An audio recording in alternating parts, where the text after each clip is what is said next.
Appreciated. So welcome everyone. It's so great to have you all here today. So what we're going to do is we're going to have 4 different talks today. And then between each talk, we'll have about 5 minutes for questions, queries. The session is going to be recorded, and we will make the recording available on an unlisted YouTube link, so you can share that with whoever you choose to afterwards if people are happy with that. And please do feel free to use the chat to ask questions as we go along. The running order that we'll have today is the first person to speak is going to be Professor Julia Myatt, who's Academic Director for Sustainability at the University of Birmingham.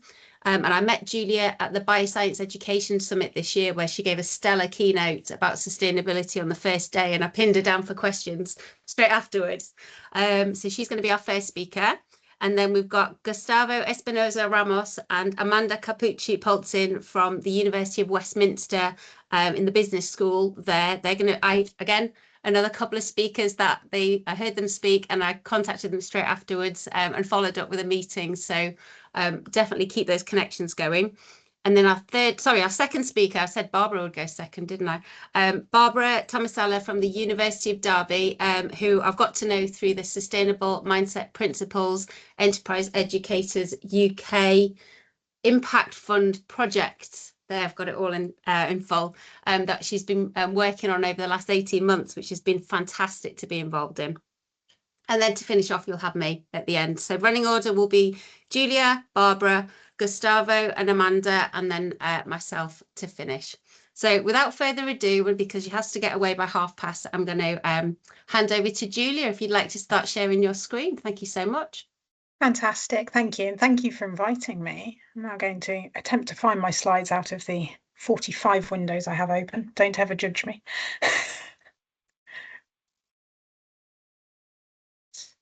Can you see those? Fabulous.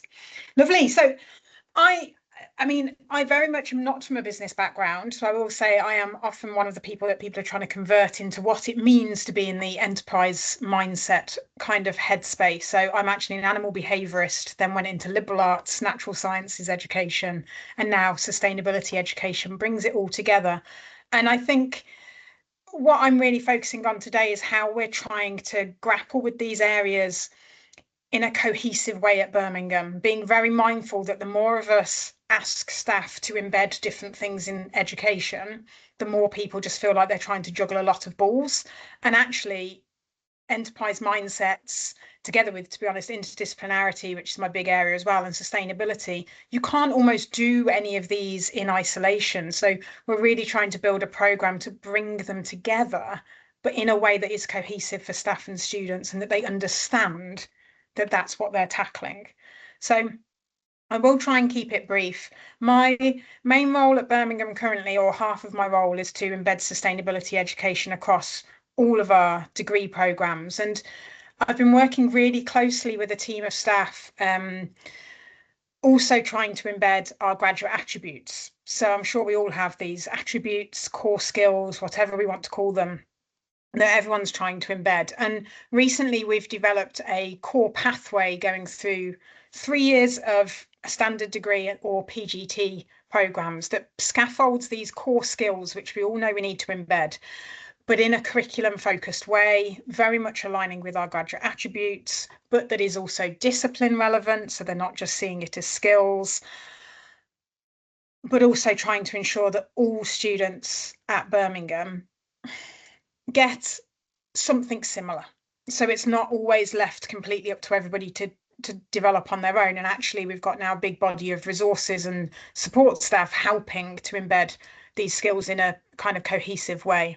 And 2 of our, what we call our future focused attributes, so we've got our attributes are broken up into 3 subtopics. Our future focused ones are sustainability focused and entrepreneurial spirit, sit together in that space. And I've worked really hard to embed principles around sustainability education, which connect to the UNESCO competences. And this is where it becomes a bit of a sea of labels, as I call it, around different competences. But also now really working with our team in Careers Network and the team leading on the entrepreneurial side. So you may know, some of you may know Helen Hook. I think she's quite involved with EEUK. So I work really closely with Helen here to ensure that we're weaving this together to kind of support them in a cohesive manner. So we have some modules that are now embedded into all our degree programs. We've got them rolling out the pilots for this year from next year. But at year 2 level, everyone will have a challenge module. And that emphasizes very much practical wisdom, experiential learning through group-based project work that will be centered on innovation, entrepreneurship, industry engagement. Sustainability has to be a core part of that, and then community and work integrated learning. So this has given us a great space to be able to say, well, actually, all of our degrees are going to need to be doing this all at the same time. How can we support them to do this? So we're doing this through a series of webinars. We've got, as I'm sure you all have, multiple SharePoint sites now, but really active communities of practice as well to support staff to be able to do this without having to start from scratch every time. Just some example learning outcomes I've included here these are the really broad learning outcomes that we provide to staff to help support them when they're developing their own. But for example, exercise practical wisdom in decision making, but also considering how to balance ethical, social and contextual considerations. So that may be your environmental considerations. And then the second one there, demonstrate enterprising, innovative and an entrepreneurial mindset in the design and delivery of impactful projects. But what we're really encouraging staff to do in that space is those impactful projects ideally will be having something about sustainability, very much depending on the degree programme as well. We're not trying to encourage everybody to do the same thing. So all I wanted to do really quickly today was just give you an example of one module that's doing this really, really nicely. I mean, it does have the benefit. So my expertise is in sustainability. This is part of our BSc/MSci in environmental change and sustainability. So sustainability is at the heart of this degree programme. This second year core module called Developing Solutions, though, very much builds in that enterprise mindset and works particularly with external organisations to help students get real life experience in those spaces. It builds on a core module from our first year where we do very similar, but we use the university as a model. So they work with the university operational staff to get that insight. But this one then takes it more into a space where they're grappling with different size organizations that have a different focus. So some are very sustainability focused, others sustainability is not their main business, but they need to be considering it. They consider solutions through historical and philosophical perspectives as well as looking at a range of very practical methods. So value chain analysis, they look at travel software, carbon accounting.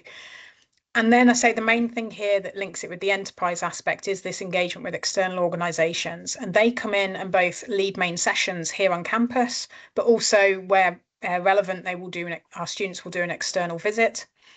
So they've got a whole mix there of people we engage with, the NHS, different size consultancy companies, policy experts, but then they work with a small group of students to tackle a real world challenge.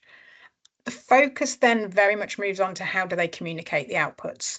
And here the emphasis, because you may think that's quite a lot of different outputs, is on communicating it to different audiences. So the podcast is how you would communicate and persuade people not experts. The infographic is much more for a business targeted audience, like a pitch, and they do that in a Q&A session with the external people present. And then they have a reflective piece, and this is a really core element of all of these core modules that we have across this pathway, is that students are reflecting at every stage on what they're learning, how they play roles against other students and what sort of characteristics they're finding that are their strengths, and then mapping that onto potential future careers and the attributes that we're trying to get them to develop, and kind of identifying, well, what are their weak spots, what are their strengths. And just to emphasize here, so a key learning outcome for this module is to engage with external organizations with enthusiasm, engagement and curiosity. And that feels quite broad, and we capture that during the reflective piece, but also their interactions during the Q&A. But it is very much just trying to get them to hear other people's viewpoints and engage, rather than it just about learning content. It's about that organic, how ideas spin up, how people take them on board, how you reflect and develop them, what are the challenges. So again, it's very much that real world environment. And then last slide is just want to share. I think often we think about how students find these experiences, and the students love this experience, but we actually did a bit of research asking the external stakeholders what benefits they found from this. And it was really interesting that it wasn't just that they enjoyed it, it was actually this is having real value for their business and their approaches, which I think was really key. So I mean, the first one there is about valuable insight of how younger people engage. So now they're thinking about how they communicate ideas to their more junior colleagues within their workplaces and the kind of what they're growing up with. We've got some students actually have gone on with some of the smaller companies to continue working with them on the data and actually helping them, supporting them with their ESG approaches within their business. And then another one is the fact that students often think more outside the box, and it's made them go away and go, well, actually, we take a lot of this as standard knowledge and it's our foundation, but actually, why can't we start questioning our foundation? So that was, I think it's been really nice to see the co-benefits of this work in this space with external stakeholders. Just the last bit, really, this is the module originally was the idea of myself, Dr. Seb Watt here and Dr. James Wheely. So we came up with the concept, but it was co-created with students from geography and also liberal arts. Dr. Mike Cassidy is the current module lead, and he's the one who's developed all these relationships with the external stakeholders and does a phenomenal job at bringing them in and doing some really interesting stuff with them. And then I did want to thank Helen and Matt because they're helping work with the overall programme and how we embed enterprise and sustainability meaningfully alongside one another. And then finally, Tom Harrison, who is our lead for that pathway, which is called our Adulter pathway. And that's it. Thank you. Thank you so much. That's fascinating. Does anyone from the audience have any questions for Julia? Either just pop your hand up or chip in. I have a question. So how do you put the students into groups to work with these external stakeholders? Do they pick the stakeholder? Do you select the groups? How does that all work? No, it's very much at the moment we kind of randomly allocate them to groups to try and, so I say this is part of a core pathway. So in first year, they're in their tutor groups, but then we mix them up in semester 2. We're trying to give them the experience of working with different people from different backgrounds. So the students, it's an interdisciplinary degree. So they're taking modules from different spaces. So we're trying to get them to also practice that real world collaboration with different people, not always with their friends all the time, and then different disciplinary backgrounds. Fantastic. Barbara, over to you. Yeah, I was curious if you want to build more on the, the collateral consequences that you mentioned, when students started questioning things. So can you explain a little bit more? That was interesting. I think it's more just the fact that often the biggest reflection from one of the stakeholders was that, well, this is how we do things, and this is how we've always done things. And they thought they were just coming in to tell the students how they did things. But actually, I mean, at the moment, it's a smallish cohort, so up to about 30, 35 students. They're quite well versed in the sustainability space now, and they were very happy to push back on those externals and started questioning them, which I think they almost didn't expect. They thought, I'm coming in to deliver knowledge, not, oh, actually, here are some students that are doing some really interesting things. And I think that was what was really nice, and they very much became that two-way dialogue between them, as opposed to just that imparting knowledge. And you mentioned this is students that have they're doing an interdisciplinary course. So did they what was the level of background sustainability knowledge? So were they building on something already, or was it kind of starting point for many of them? So it's a mixed degree. So they come in first year, they do about 50% of their degree is very earth environmental sciences, but then the other 50% they can choose, and it goes as broad as kind of economics, philosophy, chemical engineering, education. So they're all very broad, and it depends which pathway they want to choose. I've just got a couple of questions on the chat. Thanks. I'll ask those first. Steve says, do you relate this directly to enterprise education, perhaps through Entrecomp as a reflective tool? Oh, we don't. I've never heard of that. It's a biggie. You were talking about labels. I perceive it's quite big.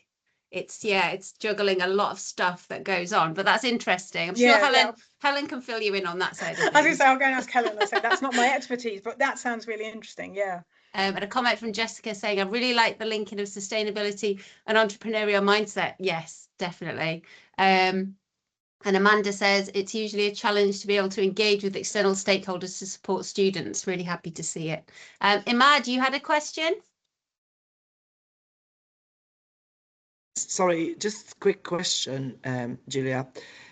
Did you mix up students from interdisciplinary, or was it just they all had it for their own class? Is it different cohorts with different? So it's one degree program, but because it's an interdisciplinary degree, they take their modules in different spaces. So they all have the same core knowledge, but then they separate out. We don't particularly look at their disciplines that they're doing optionally to group them, but there is kind of a conscious decision that every time they're put in a group to do work as a degree program, they're with other people that they haven't worked with before. So in theory, over the 3 years, because they have group work over all 3 years, they should be working with different people. Because my own experience, I did, for example, a couple of years ago, something similar to yours in creative industry, but I mixed, for example, fashion with design, with media and others. And it worked perfectly fine because, you know, people students see things from different perspectives, especially in creative industry.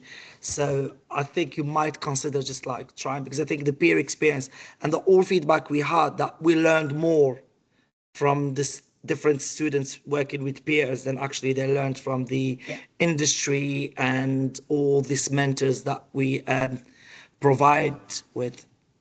Yeah, no, absolutely. And I'm all for interdisciplinary modules and education, and getting more students to be able to take these modules from other degrees would be my dream. And then I mentioned timetabling and everyone cries. Yeah, I mean, I feel your pain going through the leading edge curriculum process here at Newcastle. It's as soon as you mention the T word, everyone goes, no. Yeah, brilliant. Thank you. Well, I think due to time, we'll have to move on. So Barbara, would you be happy enough to share your slides now? Thank you so much, Julia. That was fantastic. Thank you. And sorry when I jump out, but it's been great to be here. Yeah. Thank you. Thanks. So I'll be sharing, and I won't be able to see you because I don't have today a second monitor. So please interrupt me if you need. Hang on. So there we go. Yeah. So here, that's my quick presentation. Hopefully 10 minutes, so then we can open up to questions. So as Karen introduced me, I'm a senior lecturer in sustainable marketing. So that's my focus, and I research also in sustainability education, social enterprise, corporate social responsibility. So I'm very interested in pushing the boundary of this topic within the business school. So the project that I'll be telling you about is founded on the concept that Carrie just mentioned previously of sustainability mindset. Somebody mentioned entrepreneurship mindset earlier, but this is kind of like a framework that was came out of a PhD done by Isabel Rimanotsky. And fundamentally, it kind of maps what are the areas that we might need to be able to advance as an agent of change. Sustainability is my interpretation of it, but obviously you will have a proper definition in the book. So we generally are used to think, oh, we might need eco-literacy, we might need to be fluent around concept of system thinking, interconnectedness, like Julia mentioned earlier. But particularly this framework kind of reflects on what's often missing in our kind of like very thinking and cognitive led education, which is instead more the emotional and spiritual aspect, and often they are overseen in the curriculum. So this sustainability mindset kind of aspire to open up wider discourses in the classroom. First of all, asking student, what's their purpose, what are their values when it comes to sustainability, giving students the opportunity to be connected with nature, which these days doesn't happen to all students, and furthermore, kind of like reflection, self-awareness, and even creativity and innovation, and particularly reflecting on this point, the fact that we need to be self-aware about what sustainability means, how could we create change beyond the business as usual.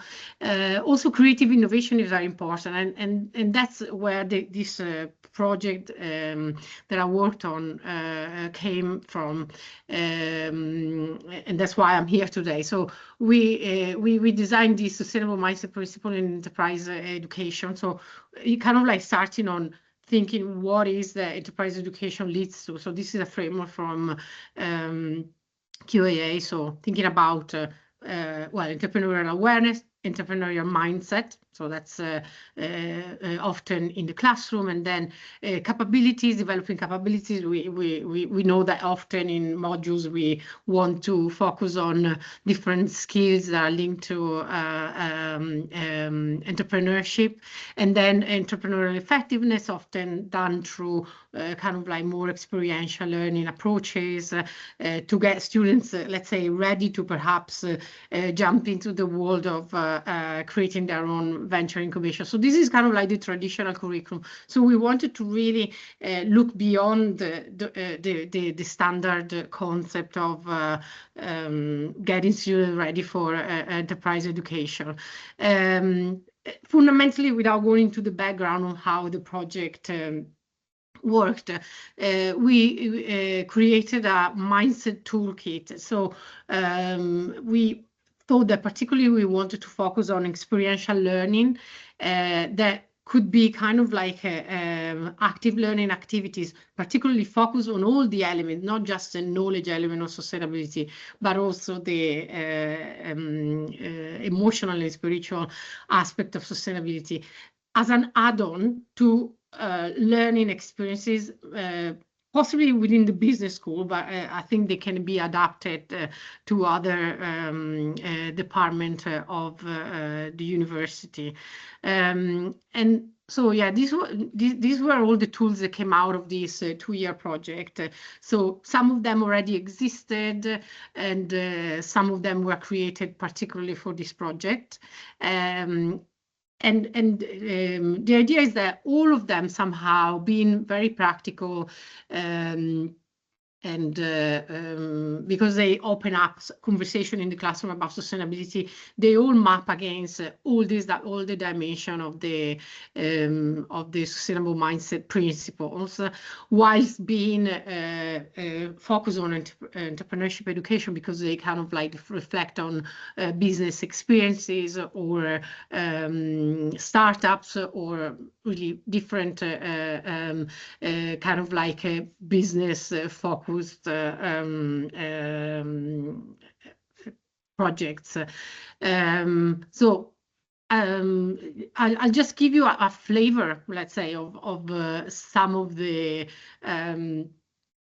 activities that perhaps were more successful. So during the workshop that we had with different educators that then came to our project and kind of like tested some of these tools, we use this opening minds to change, which is very much aligned with the ecological worldview, but also emotional intelligence, because it's a tool that gets students together around different challenges that perhaps are particularly present in the community. So the educator is tasked to make it relevant for the students and get them to reason around what are issues in the community and how they could be resolved. So based within the knowledge, obviously, of the group. So this is kind of like have developing a sense of collective responsibility, which is one of the key points of the sustainability mindset, which is kind of like transitioning people not to just a receiver of information, but also active change makers for sustainability, and then engage people in participatory process of identifying, articulating, and prioritizing action for change. So it developed that sense of transformative education that ideally the sustainable mindset principle advocates. So yeah, this is done, usually can be done also at community level. So again, these tools can be adapted for different scenarios, don't need necessarily to be a module, but it can be done like for like a challenge day within the university with external businesses as well. So it can be done in different formats. Then another one that was particularly popular and was definitely created for this project was one very much focused on what are the students' personal values and higher values for that can underpin a sustainable future. So this was quite a project that kind of like started from giving a general knowledge of climate change and what are the issues in relation to a sustainable future, and asking students really to think about what are the value that they have around climate change and a sustainable future. If they have negative beliefs, how they can think they can create more confidence for achieving a sustainable future. And this specific activity was underpinned particularly around, was embedded in modules. So asked the student to really reflect on the exposure that they had to the concept of sustainability and reflect personally how their values changed when they were exposed to these concepts.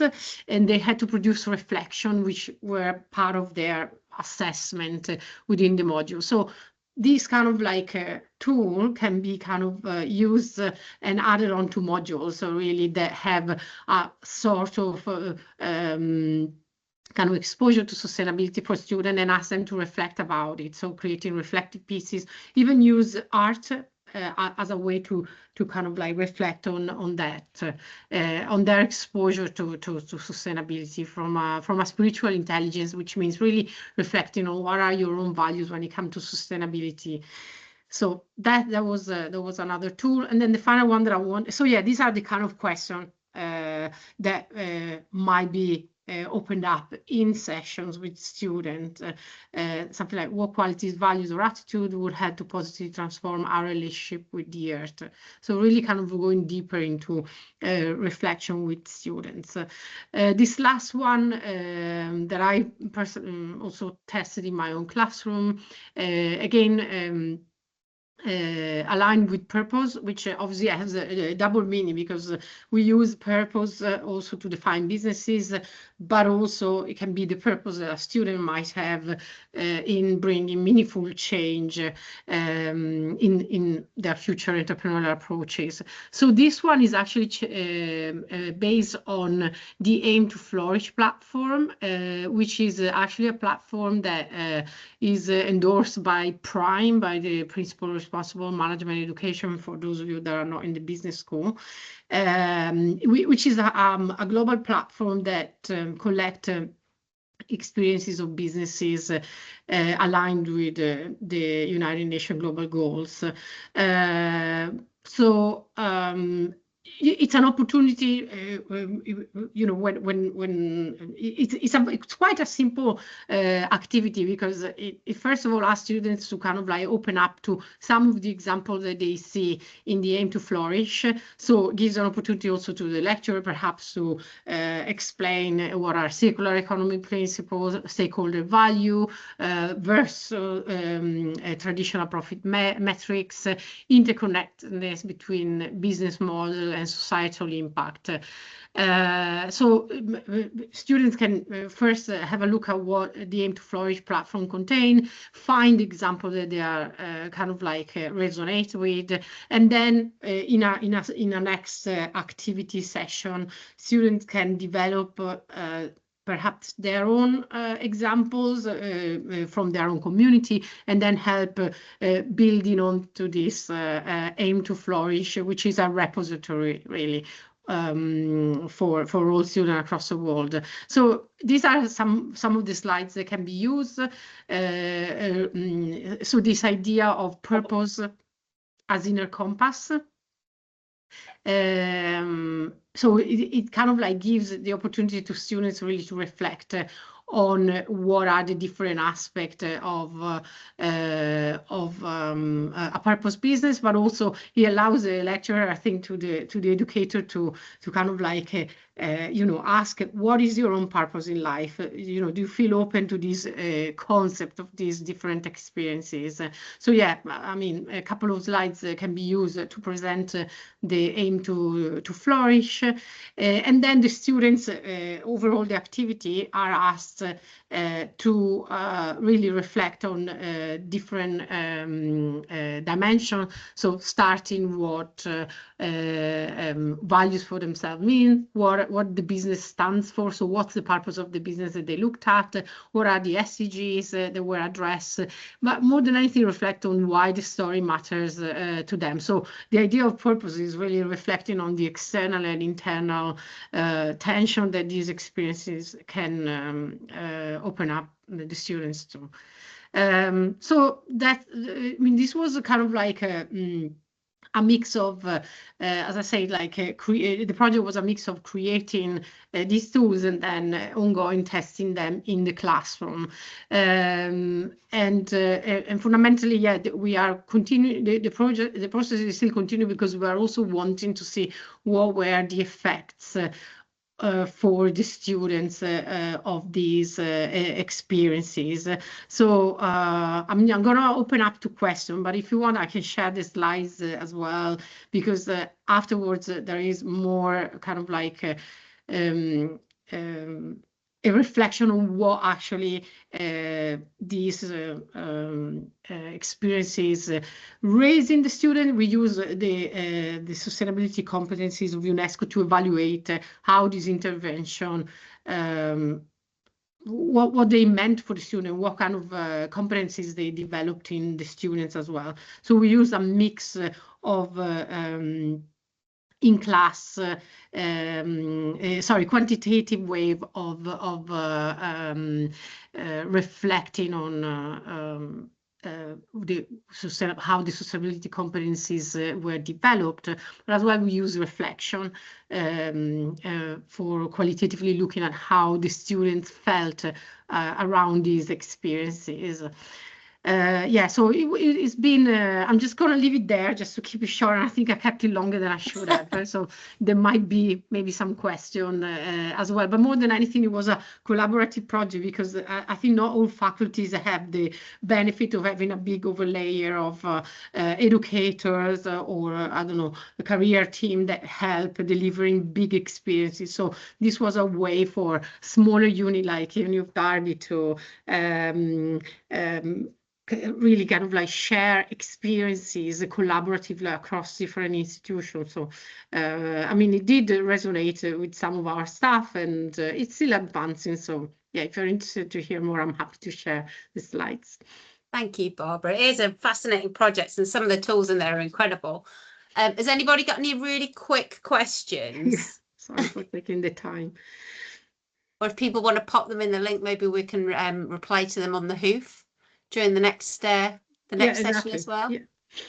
And I think I'm right in Barbara in saying that they're available on the Enterprise Educators ETC toolkit now. Yeah, exactly. Yeah. They're in the ETC toolkit. Yeah, it's fantastic. And although the toolkit itself is a little bit tricky to navigate, if you use sustainability as a search, you'll find it on the page. So, oh yeah, could you add your email into the chat, Barbara? Fantastic. Okay, so without further ado, we'll hand over to Gustavo and Amanda if you'd like to go ahead. Thank you. Thank you very much, actually, for the opportunity to give the presentation here. And yes, I'm going to share the slide that we prepared. And here, yes, this is me and Amanda. We are the co-module leaders of Sustainable Economies. In this kind of 5 minutes that we're given to give this presentation, is just to show briefly how we design a module at the Westminster Business School. Basically, that's the name of that module that has been created since 2021-22. It's for second year undergraduate students in the School of Management and Marketing, and it only runs one semester, and it has approximately maybe 350, 40, and maybe more next year on the students. And this may be linked with the challenges that maybe that we may face in terms of the scale of the model that we could design, right? Because maybe when the model have more students, may be more challenging in terms of logistics, in terms of other kind of coordinations maybe within members when designing the modules. So this was created, and these are some images because this part of the image is important. We embedded in our module. We have now to show 4 key elements of this module. It's a core module for the course of BA Business Management, which is one of the largest courses in the business school. The main pedagogy they want to use is about problem-based learning.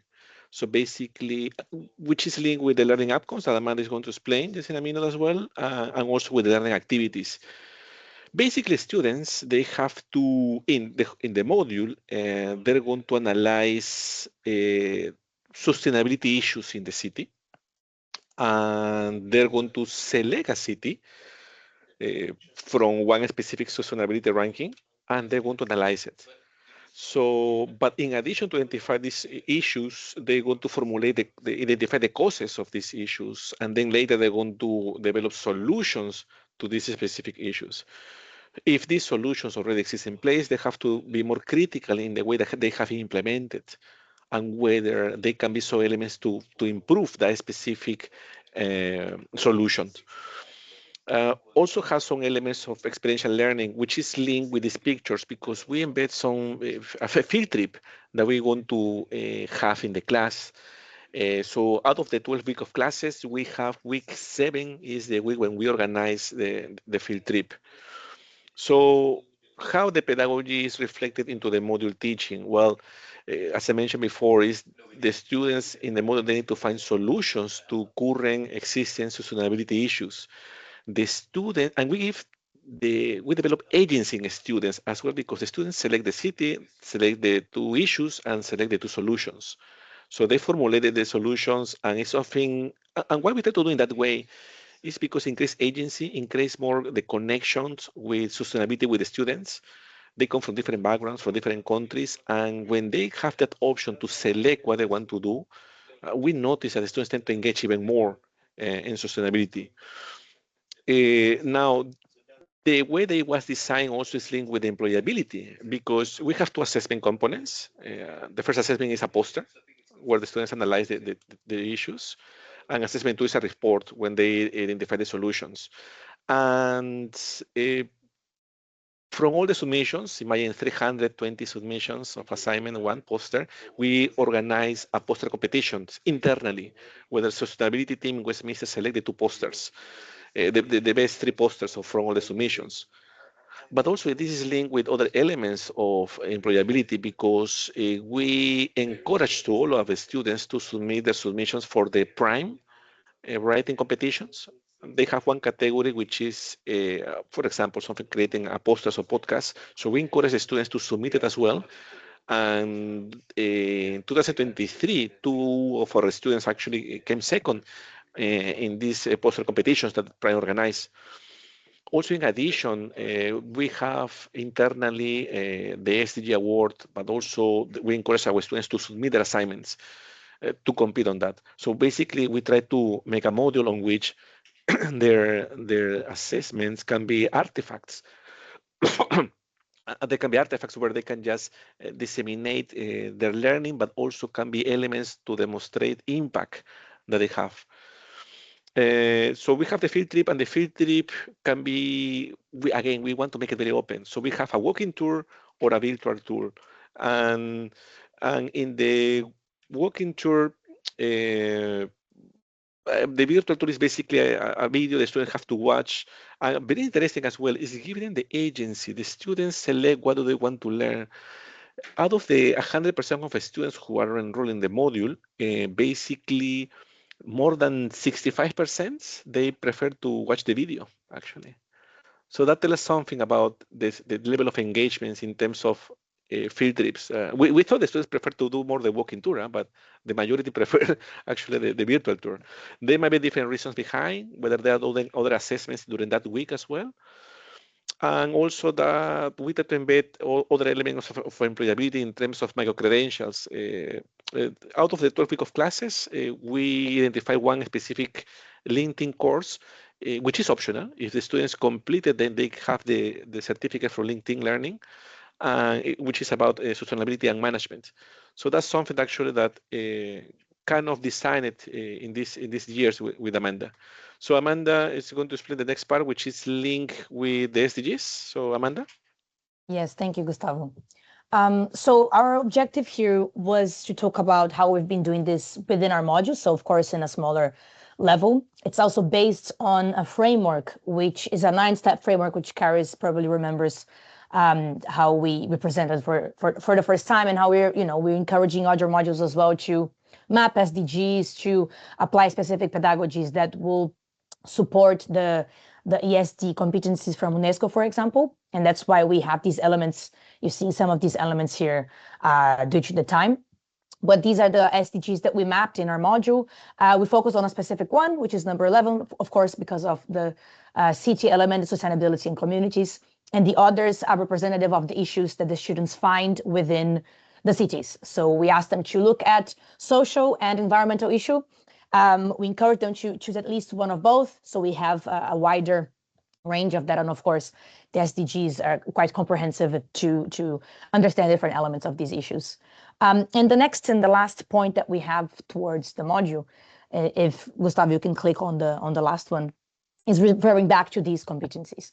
So Gustavo mentioned 2 assessments that we have. One is a poster, the other is a report. The poster has visual elements about issues, and the report is the written part of providing solutions towards these issues. So we try these competencies to be specific to these both elements. Systems thinking, for example, is part of the first one, the poster, which is more visual, is understanding the root cause analysis, root cause reasons for these issues to exist, for students to see the complexity of them. Then the critical part, the critical thinking, of course, we can apply that there, but also, or mostly in the report, where it's a written understanding of finding solutions from companies that try to provide solutions to these issues in the city, but as well to check the effectiveness of these issues. So of course, if we're proposing something, companies are proposing solutions, or some extent to trying to solve some issues, it might not be in reality what the proposal is. So we're trying to support this understanding of students to develop critical thinking and competencies to understand if this is in truth what's been said. And the last 2 points there, the self-awareness and the integrated problem-solving competency is about an element where we also include in terms of reflection. I think the past discussing here the other presentations as well about trying this reflection and looking at your role is a similar thing. I think we definitely need to ask students to put themselves in this context. Though I must say that it is a challenge to do this within the business management and business schools. That's why we're trying new things, and that's why we're trying to engage them in different ways to bring these challenges and these issues that are sustainability issues closer to them, such as in the city, for example, things that they go through. And so they're able to integrate these competencies, these problem-solving ideas, understand why perhaps this is not happening, the broader contexts. And yeah, I think that's what we have for the module. Thank you for having us, Caris, again, and it's been brilliant to see the others as well. If you guys have any questions, please let us know. Thank you so much. Yes, we do. Dawn has asked, she'd be interested to know how you set up the walking tour. She's been thinking about doing the same near KCL. Gustavo, do you want to take that one because you started that? Yes, so we work with a company which is called Insider London. So basically, they are expert modeling organizations of these field trips. And it is a walking tour basically here, Tottenham Court here in London. They walk around some areas, Covent Garden as well. Some of the pictures are from that. So they see they visit that. And they help us again in terms of the logistics. Our lecturers as well, seminar leaders. We manage a team of 5 lecturers. So because it's a big module, so in some cases also the company as well the students on that, and also something that maybe Amanda mentioned, this is the field trip. Despite the majority, 65, more than 60-70% of students prefer to go to the virtual tour, watch the video, is compulsory in a sense like assessment 2, 20% is a reflection of that field trip. So they need to engage, whether it's the walking or the virtual tour. But they still, look at that, the majority prefer the virtual one, right? So yeah, that's inside the London, basically, the organization. Fascinating. Does anyone else have any questions? Right, then I'm gonna really quickly. Sorry, Harris, yes. It's fine, it's fine. I'm gonna share my notes. I love hearing you all speak. This is the thing. So mine, if I can get this to work, come on. Right, okay. So everyone see that okay? So mine is going to be really brief. It's not module size, it's not degree size, it is literally an intervention. So I've been inspired a lot over the last few months about the curriculum framework for the Sustainable Development Goals. If you want something that's 226 pages long to read, there you go. It was launched in January. It's brilliant though. The layout is fantastic. The sections are really easy to navigate and it's got so many brilliant ideas in there. And it works around these same areas of the social, economic and environmental aspects that we're thinking about. And I tied this into my thinking about the UNESCO Education for Sustainable Development Goals. So the head, the heart and the hands, and thinking about the behaviours that we need to change for real change to actually happen. And that's what I've been applying in the classroom. So I take something that might be an everyday opportunity for students to get them thinking. So this is a really early intervention in a programme. So on the right hand picture there are my cats. One of them is obese. One of them has food anxiety, shall we say. And this is the provocation I give to the students to say, well, what is the problem with having an obese cat? It eats too much. Cat food by its very nature is made of meat. Meat has a big carbon footprint. So there's a sustainability aspect. Me as a pet owner, the impact is the cat's on medication, the cat has arthritis. I don't want the cat to get diabetes. So these are all aspects that we start to think about what is the problem, and they have to ask me as the expert about my cat to fully understand what the problem is. And then they come up with all the different solutions in the classroom. So that's a personal example to me that I get them to do because I'm sat as the expert. Then I give them an alternative, which is blister packs for medicines, and to say, what is the problem with blister packs? And obviously you've got aluminium, you've got plastic, they're going straight into landfill. Aluminium is a valuable resource. Do we need to keep using this type of packaging? Could it be changed to something else? And the value of having this kind of intervention, provocation rather, is that the students have some awareness of this already. And they start to think about, well, what do I already know? And coming from a bioscience background, they start to think, well, do the medicines need to be separate? Are they going to attract water? Is that why they're kept in that kind of sealed container? Is there the chance of overdose? And they start thinking about all these different things. And my children wandered into the room while I was preparing my slides, and they said, what's that for? And I said, oh, we're looking at different ways of supplying medicine. And my child said, well, what about a Pez dispenser? You know, the Pez sweets with a clicky head. Could you not have a Pez dispenser for medicines that you get refilled every time? And I thought, well, I would never have thought about that. So thinking about this divergent thinking muses on to our classic questions that we're going to ask ourselves. So what is the sustainability perspective or problem that we are actually looking at? So really getting to the crux of what the issue is. How does it make you feel? So again, feeding into the sustainability mindset principles. What is that invoking in you? Why do you want to change something? Why is it an issue? And then what is needed to make that behavioural change? How do you convince? I can't convince my cat to eat less, so I have to intervene and actually physically feed her less. So a tactic I now have is that I sneak feed my other cat while my other cat is eating her food. So she gets enough and she gets a smaller amount. And that's the only way I can manage that, and changing the diet and various other things. So we come back to this classic idea of moving through empathizing, defining, ideating, and then if we're going into later sessions, prototyping, testing and implementing. So we're going through the classic double diamond here of really questioning what the problem is.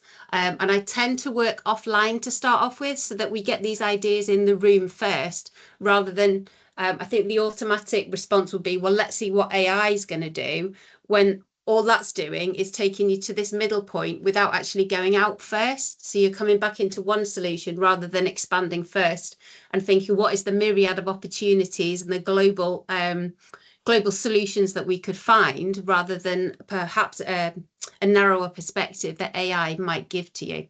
So we're working through our cognitive domain, our socio-economic, and our behavioural and our actions. And a lovely way that I've seen this plotted out is using a triple layer business model canvas, because everyone loves a triple layer business model canvas. So, and here's the reference at the bottom that this has come from. And I absolutely love this, because it means that you can take your SDG tiles and you can drop them all over. You can really start to think about, well, if I change this, it's going to have a knock-on effect on this supply chain, or it's going to have an impact on this. The consumer is going to see an increase in price, or this is going to change. So you can really start to map things out, rather than, I think my students, especially coming from a bioscience background, if I give them a business model canvas, they don't know where to start. But actually separating it out into social, economic and environmental, they can actually see how things fit, and that helps them to then visualize that a bit better, to then come up with those solutions. So that is my very, very quick whistle-stop tour through how I do these interventions. And you can use this over a longer scale as well. But I'm definitely going to be using this triple layer business model canvas heavily in the next year of my teaching. So that's everything from me. And I will leave you with my little parting gift, which is I've got a toolkit for, this is how Barbara found me actually, was a toolkit for collaborative innovation with the UN SDGs. And I've recently got it translated into Welsh as well. So it's now in 8 languages, and it's available through the Newcastle University Education for Sustainable Development website. And you can also download it from the National Teaching Repository there. And I've also got a couple on the Enterprise Educators UK ETC toolkit as well. So loads and loads of stuff. So please, any questions in the last 2 minutes? There we go. I was asking a question to actually Gustavo and Amanda about, the student feedback on the module. I imagine that you use it, but how did it help? Obviously, maybe for the next run of the module, and also how do you collect the student feedback? So I can see Gustavo's answered there. It says got verbal and quantitative feedback, module evaluation and field trip and progression. Not sure I can't attach images in the chat. I'm not sure either. 95% SME. Okay. So Great. yes, sorry, I just sharing there this. we go. This is a table, a document that we were working with Amanda for other things. Is some indicators for the module created, but that's a quantitative part, right? In terms of participation on the field trip, in terms of module evaluation that we have out of 5 is the maximum. Progression, level of progression of students. And we could provide more detail, especially in terms of performance for the poster and the report as well. But I don't know, that will be interesting actually to maybe another opportunity to discuss even further. So thank you. Great. Well, thank you ever so much, everyone. We're bang out of time now. As I said, this is being recorded, so we will be able to share the recording and all the links afterwards. Please do keep in touch, and hopefully we'll catch up either at the IEEC, or I'll see you, Gustavo, at ANTF. And thank you ever so much, Shay, for facilitating. Was there any last words you wanted to say? No, thank you so much to all the speakers and Gareth for organizing this. If you have any questions, if there are any events you'd like to do, you can reach out to EEUK, and we're here to support you on your journey. We have a lot of events coming up, so please check them out. The links are in the chat, and I'll put them again. And I hope you have a lovely rest of your week, guys. Thank Thanks, Shay. Thanks, Bye, everyone. everybody. Thank you, Thanks, Karen, for speakers. inviting. Thank you so much. Bye. Thank Bye. Thank you. you. Take care, everybody. Bye.